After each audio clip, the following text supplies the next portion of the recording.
Hello everybody, this is Matador from freetradingvideos.com. It's Wednesday, March 4th, 2009, and after 5 days of pretty heavy selling, we do have a little bit of an update brewing here.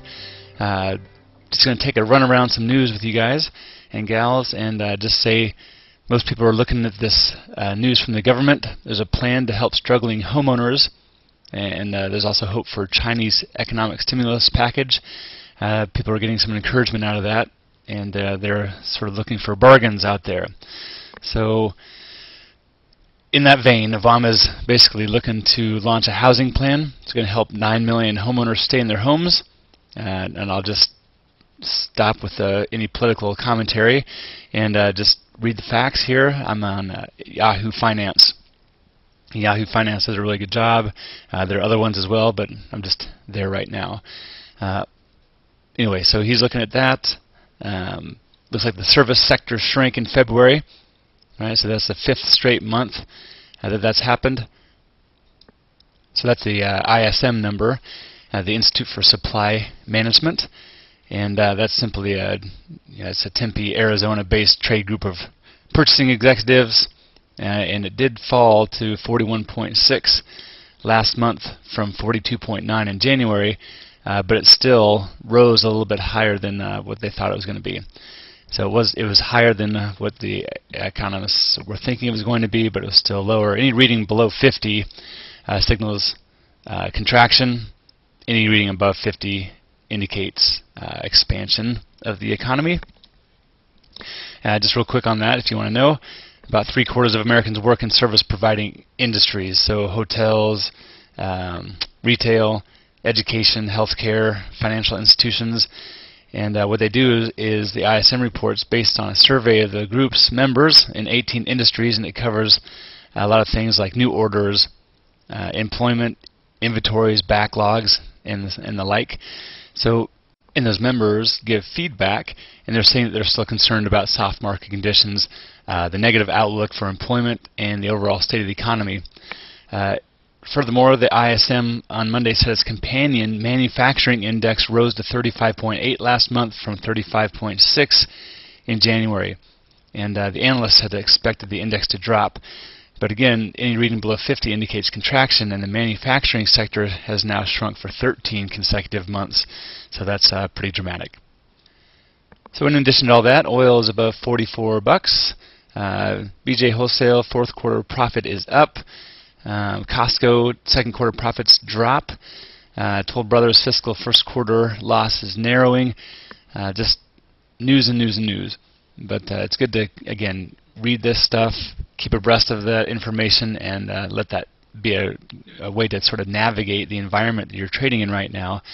And so just taking a run around the markets with everybody. So here's this S&P 500 ETF.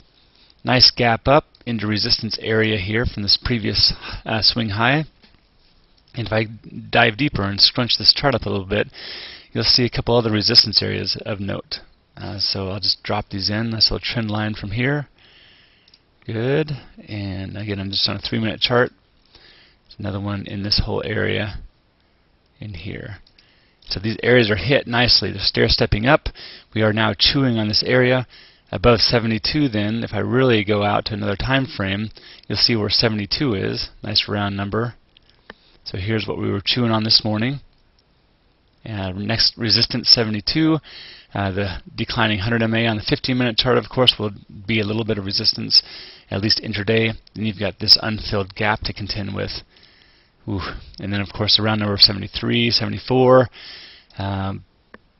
I mean, there's a lot to work on going back up here, but we are seeing a little bit of strength, and it's partly confirmed, I'll say that, by the market internals. I would love to see this come back up, chew on the 7180 area, break out of that, and then have the other broad markets do something similar. Of course, they almost always look alike. The NASDAQ is a little bit stronger right now. To my eye, you can see the difference there. It's chewing its way out of this resistance. Even on a daily chart, we never retested these lows. So you can see that on the spiders below that, diamonds below that, and the Qs never retested that area. And also now the trend Q is below 1.0. So some good volume flowing into stocks on the increase.